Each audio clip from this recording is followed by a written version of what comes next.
Hi Gemini, welcome to your general tarot tune-in. If you're new here, welcome to my channel. This is Tarot with Netta. This reading is for Sun, Moon, Rising, Venus, and North Node in the sign of Gemini. As always, take what resonates, leave what doesn't.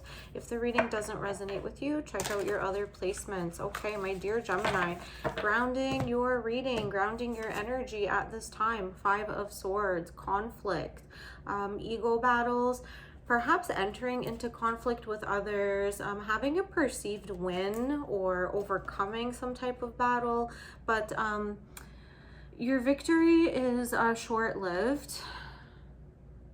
In the more traditional decks, you can see the victor grabbing onto his opponent's swords by the blades, so essentially harming himself. In this deck, though, they are placed in the ground behind him.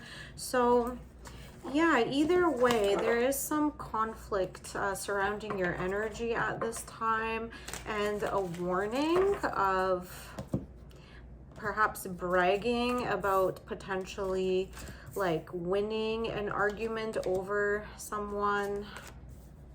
Okay, Gemini, as I'm sitting here like tuning into your energy, I am getting that sense of frustration. Yeah, you've got some interesting cards showing up. You do have the Magician in the center of your spread. So you could be trying to like manifest an experience or a situation. But yeah, let's go into your challenge position, what's coming toward you and your advice. So we got the 10 of Wands, the Page of Cups, and the 5 of Cups. So there are some burdens, some focus on loss. 5 of Cups and 5 of Swords, 5-5. The number 5 traditionally in the tarot is a card signifying struggle and challenges. You also have the 5 of Pentacles. There could be a loss of hope or a letting go. Sorry, my cat Bean is joining us for this reading. There's some burdens that you have at this time, the 10 of Wands. You could be like moving a situation, leaving a situation. In the challenge position here, even though you're moving, you're bringing the burdens with you, some responsibilities, some ties that you're not able to sever for whatever reason. The Page of Cups with the 5 of Cups, there is going to be like a focus on loss, the emotions that you could be experiencing. Bean, stop that. The emotions that you could be experiencing at this time. You might be a little bit like focused on loss or grief, or you know, being let down in a situation. And with 5 of Swords being your overall energy, yeah, there's just like overall some sadness. But you know, the advice here I would say is just to go into the feelings. The only way out is through.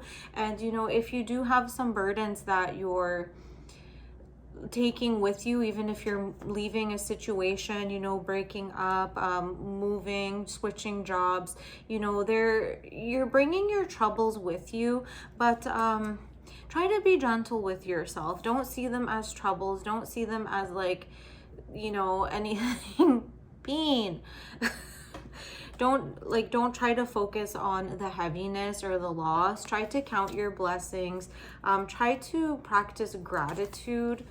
But yeah, it's going to be difficult for you right now because you're in a challenging time of your life. You know, Uranus is in Gemini for the next 8 years. I know in my last reading I had said it was 4. I had to double check. Yeah, Uranus travels through each sign in 8-year cycles.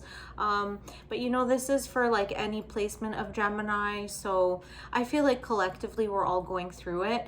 Essentially what this means is just like communication, ideas, thoughts, your ability to balance opposites, you know, the light twin and the dark twin, the shadow and the light. It's going to be a little bit hard to find that balance, but you're going to come out stronger in the end if you're gentle with yourself, if you are not forcing yourself to have like final answers. It's going to be a little bit hard to come up to like a final conclusion in any scenario. You know, even though you might win this battle, the war is still to be fought, but it's a marathon, not a race. I know these are all like cliche things to say, but yeah, be gentle with yourself, be patient with yourself. What's coming toward you? Yeah, you have the Five of Pentacles, the Magician, and the Knight of Cups. Just yeah, be mindful not to like go into victim mode. You know, Salem, leave Beanie alone.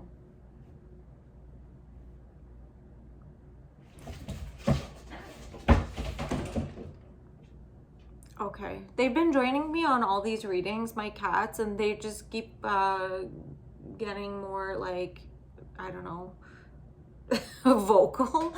I'm sorry. Okay, so you're gonna want to, yeah, just be mindful that you're not like creating more loss, more heaviness, more of a sense of a burden in this situation. When the Magician comes up, it's like denoting manifestation. It's denoting that you're like, you know, creating energy, but this could be essentially your perception is going to color, you know, the energy that you're manifesting, or the energy, your energetic vibrations, essentially. You know, like energy is neutral, but if you're focusing on loss, the Five of Pentacles, if you're focusing on a loss of hope, being left out in the cold, that's, you know, you're going to create more of that perception, more of that vibration, perhaps like lowering a vibration, so it is like feeling more denser, heavier to carry. Yeah, I feel like there's like a heaviness that is surrounding your energy at this time. But again, the only way out is through. With the Knight of Cups here, like there is a sense of, you know, experiencing emotions, even if this is like love coming in, which the Knight of Cups usually suggests.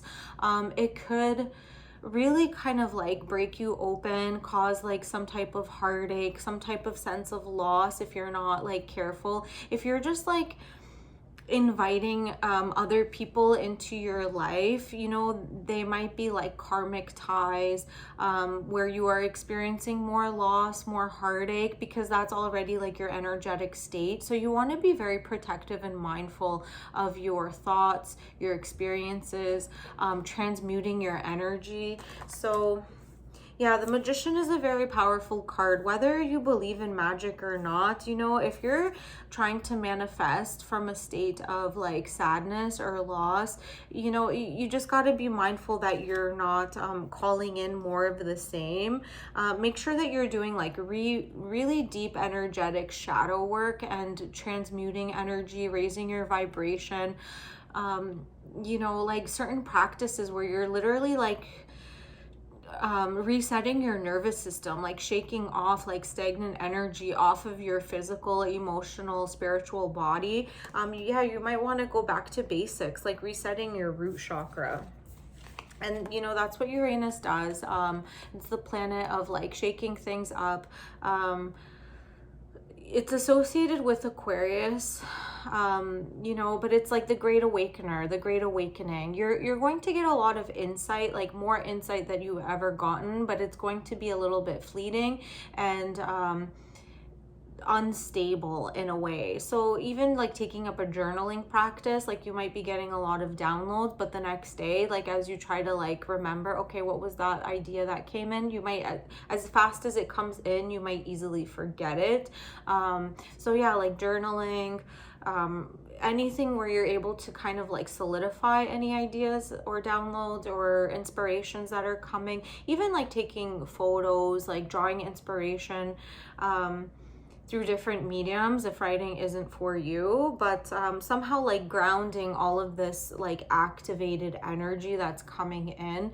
I feel like you're not going to be in this like low vibrational state for a very long time, because you know, with this like Uranus and Gemini for 8 years, it's shaking things up. You know, as you shake something like you know, a pop bottle, or you know, it's like moving things, but as they're moving and like resettling, moving again, being shaken up again, it's going to feel a little bit tumultuous. I feel like this like low vibrational state might feel even safe for you. You might be like subconsciously without, you know, even being aware of it. Like, be manifesting a lower vibrational state because it feels familiar. It could be like addictions or things that feel safe and familiar. You know, they might not be the best things for you long term, but because they're familiar, they do provide a sense of grounding in a way, you know. And that's like the psychology, you know. Studying your mind will be very important, but trying to do so as objectively as possible.